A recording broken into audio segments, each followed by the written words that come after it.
Hello and welcome back. I've had a number of questions following the heart applique video I did a couple of weeks ago, and I thought I'd address some of those questions and do a follow-up and go through a little exercise of how you can practice your free motion sewing. Now, people asked about the needles.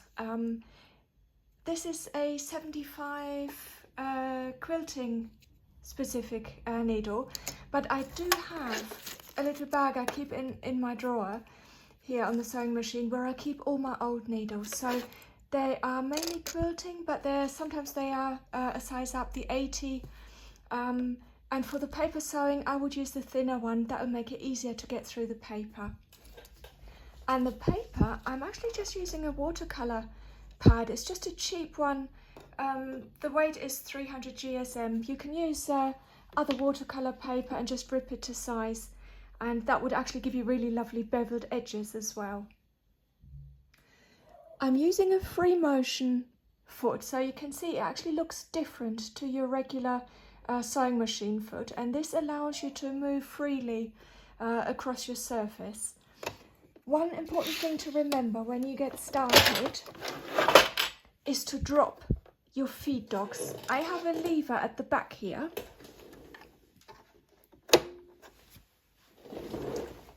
It may well be a little bit different, but have a look in your manual if you have a different brand sewing machine. The other thing is to set your stitch length to 0. Before I forget, I did have a question on thread as well, and I'm using a thread cone both for the top thread and the bobbin thread. I've just put this onto a little bobbin spool. Because this is a much cheaper way to practice, this cone thread tends to be less strong, as it's usually used in 3s or 4s on an overlocker or serger. So bear that in mind when you use this. But for this paper sewing exercise, I find it's absolutely fine. Now, you can put this into a mug to stabilize it, or it might be okay by itself. I've put a little safety needle up there and threaded through the hole, and then threaded the machine as usual. For this little exercise, I've taken some bias binding cut-offs that I've got from my website.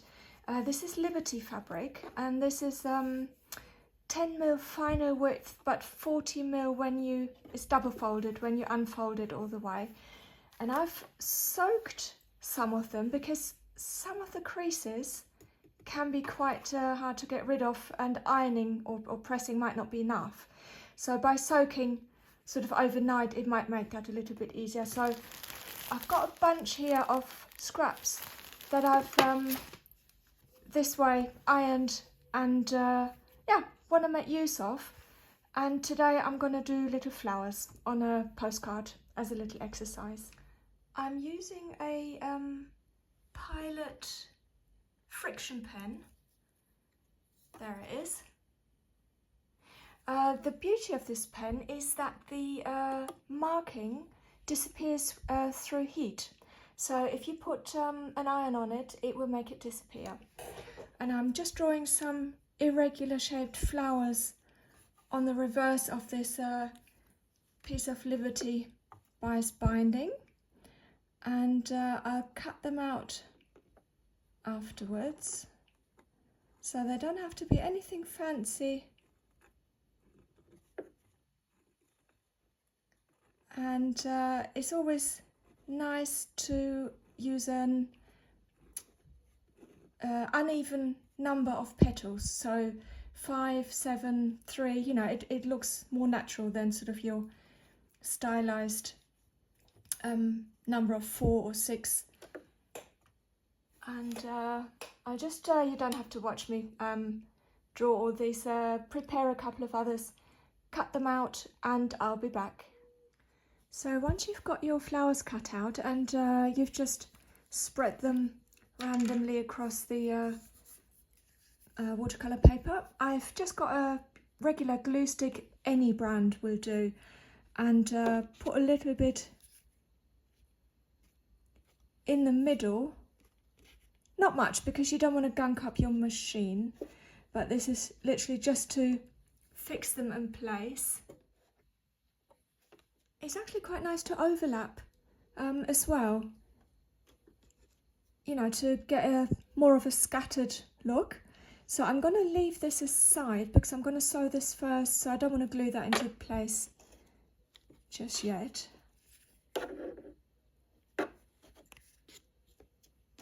And just don't overthink this part. The more random it looks, the better it is actually.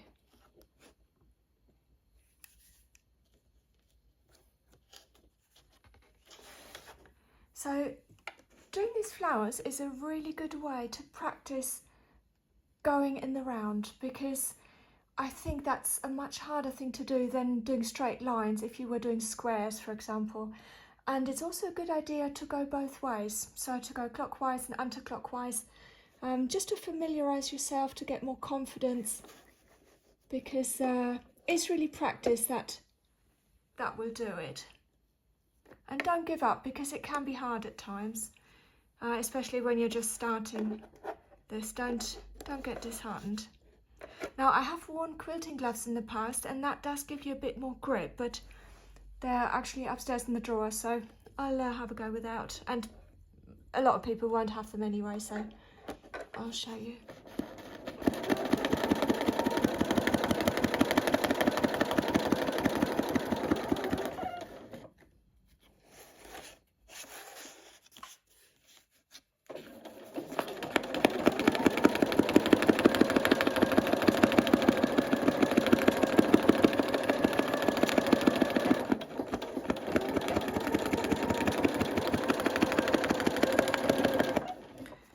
This lovely sketched effect when you do 2 or even 3 passes and you sew away from the other lines that are already there. And just another tip, a lot of sort of beginners make the mistake of going too slow, because the more slow you sew, it's actually going to get more difficult. I know it's counterintuitive, but try going a bit faster. And it's all about finding the right speed, because if you go too fast, the thread will snap. So it's finding a good balance.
And now we have the first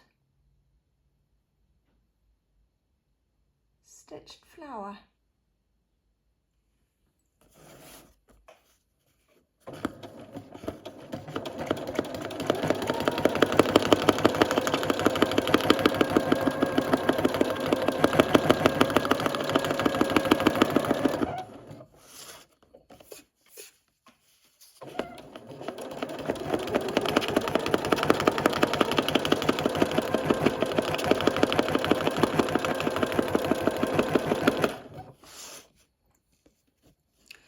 About the squeaking, I think my foot pedal needs a bit of oil, perhaps, not sure, but it is very squeaky.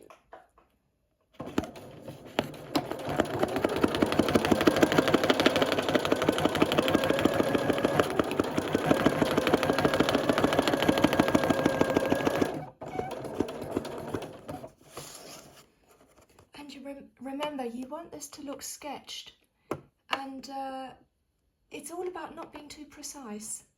So it's a very liberating way really to do this.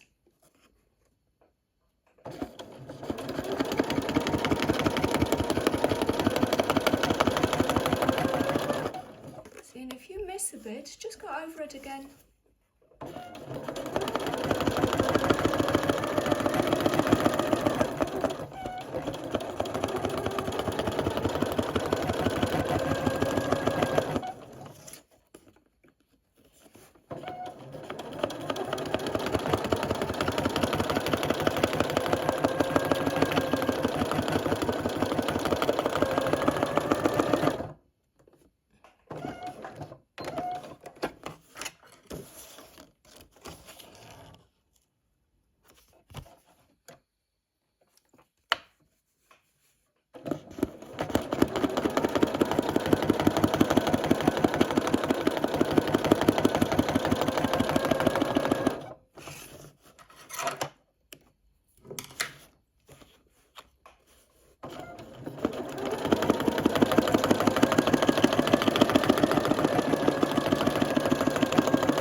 Jumped, you can see that does happen sometimes.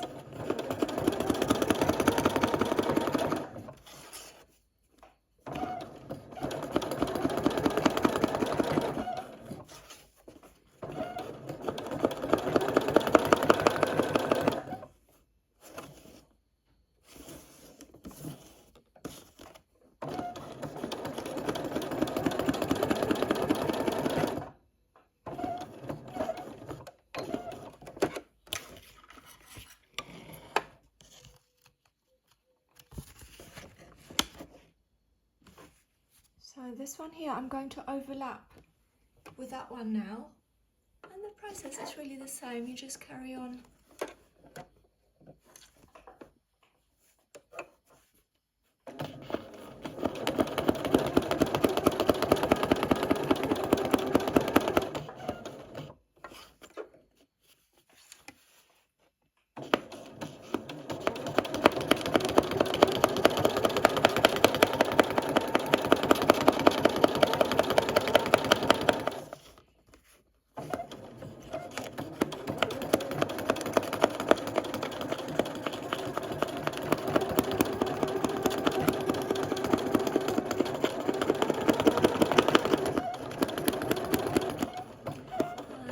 I was going a bit too slow and I noticed that it wasn't moving right, so it does make a difference.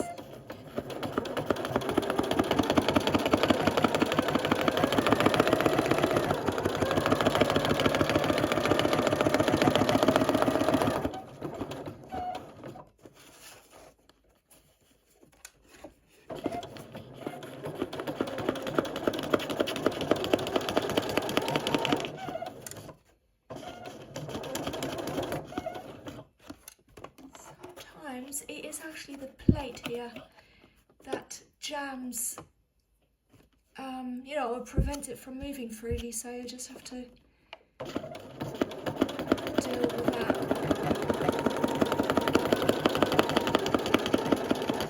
Yeah, did it again.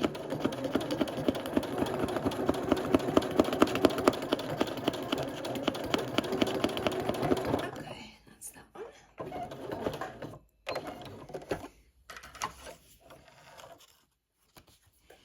Just wanted to show you the back. This watercolour paper can take a lot of sewing, so even those areas where I've gone over 3 times, they're still okay, so they're not so perforated that the flower is going to pop out any minute. So it's taking shape. And what you want to do is hold the paper down well, because if it gets pulled up by the needle, you'll get that whoop, whoop, whoop, whoop, and it makes it much harder to actually move and direct it in the directions that you want to sew.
What you think is really wobbly, it actually blends in.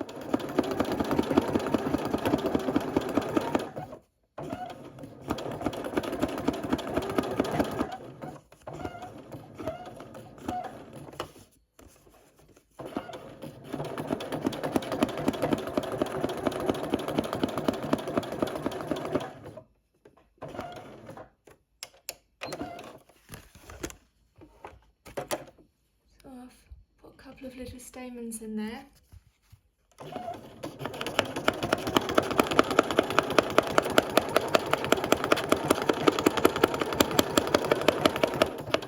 Cool, this is going to be a wobbly one. Oh well.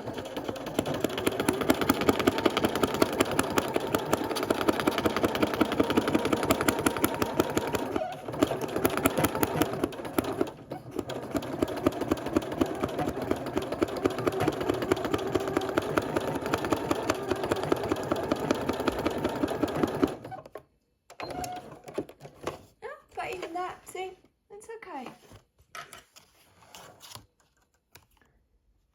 So this is the card as it is now, and I think I will add some stems and a couple of leaves just randomly. Yeah, I think that'll add a different element and just balance out the petals a bit.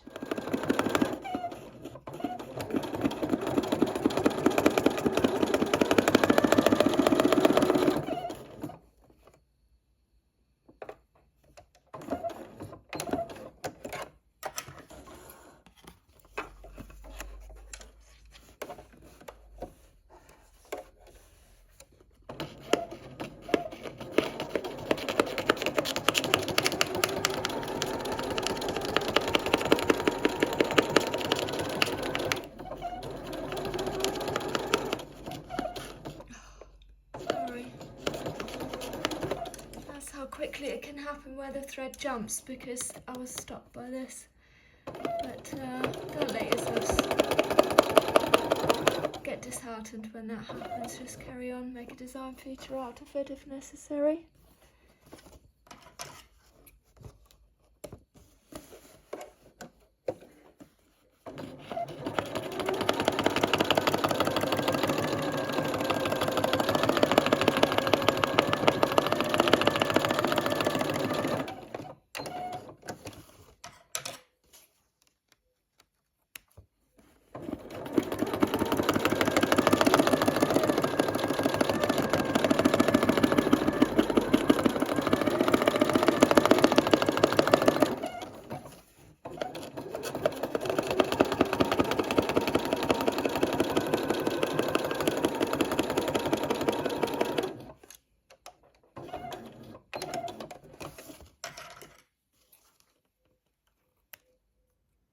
This is what the card looks like now. So you can see I've added little petals on the inside here and a couple of stamens here, so you can do different variations on the free motion stitching. And this is the back. So the watercolor paper held up really well. I also took off the edge and just literally just ripped it sort of side by side, and this gives you a really lovely beveled edge. I thought it might be really nice to add some gold leaf just as a frame on the beveled edge, so I thought I'd show you the process as well today. I'm using this, it's by Pebeo. It's a gilding paste mix.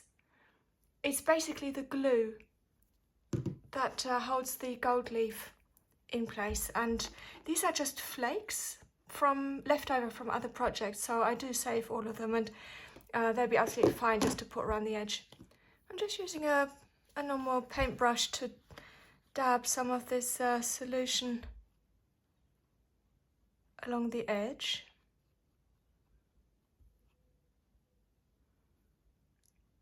And make sure that you add enough, because otherwise when it comes later on to remove the excess, it won't stick very well and you take off too much. And I want to retain some of this sort of ragged edge, so I'm trying to follow the sort of the natural curves of the paper rather than just drawing a straight line. So I've gone all the way around, and this mixture needs to dry for 15 minutes before we can add the gold foil. So I'm just gonna pop this on here and I'll be back. Right, so it's been 15 minutes, and the next step is to apply the gold leaf, and just make sure that you maybe cover areas that you don't want it to get on, because this is so thin. You breathe in the wrong direction and it will go flying. So if you don't want it to get on carpets or something, then just be aware of that.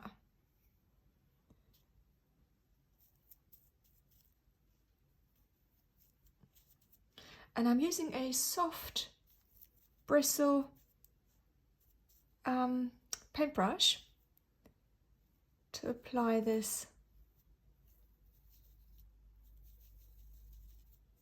And give it a little bit of time to set. See how thin this is?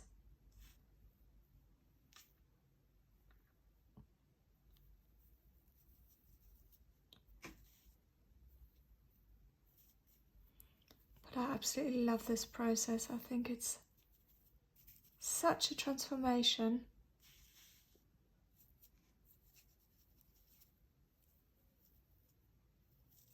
And there's always that question whether you added enough of that glue.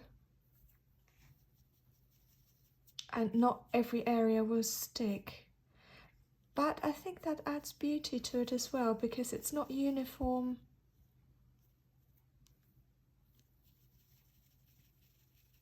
And yeah, it might look a little bit more, not aged, because obviously it's not old, but I think you know what I mean. This is, honestly, it's so mesmerizing. I hope it comes across on the video.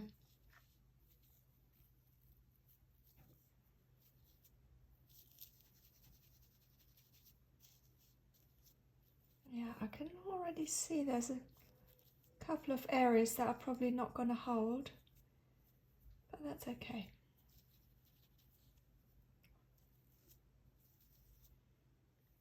If there's some areas that are too large that got missed out, you can always go over it again and add a little bit more glue.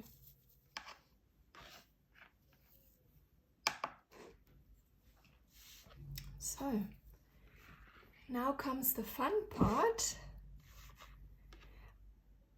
I stick to the soft bristle paintbrush just to rub this in some more, and you can see that some of it is already coming away.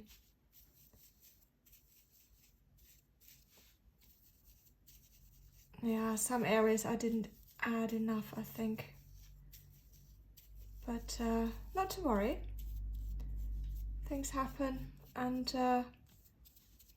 in a way I want to show you as well sort of what to do, you know, I'll just give you some options of when things don't go to plan, because it'll happen to everybody at one stage or another, I'm sure.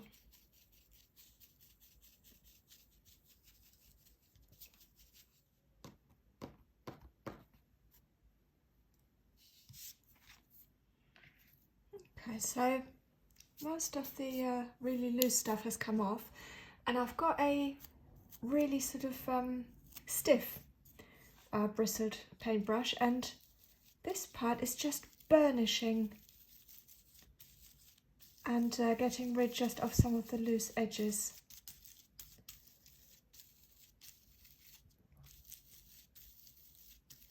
And I'm going into sort of circular motions. And you can see that a fair bit more is actually coming off.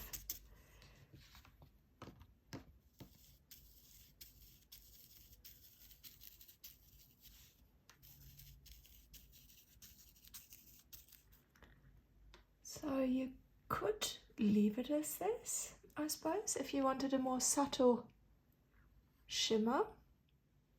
But I think I might go in, because there's quite a few areas that don't have as much, and I think it would look nicer. So I'll have another go, repeat the process, and then I'll come back and show you the final design.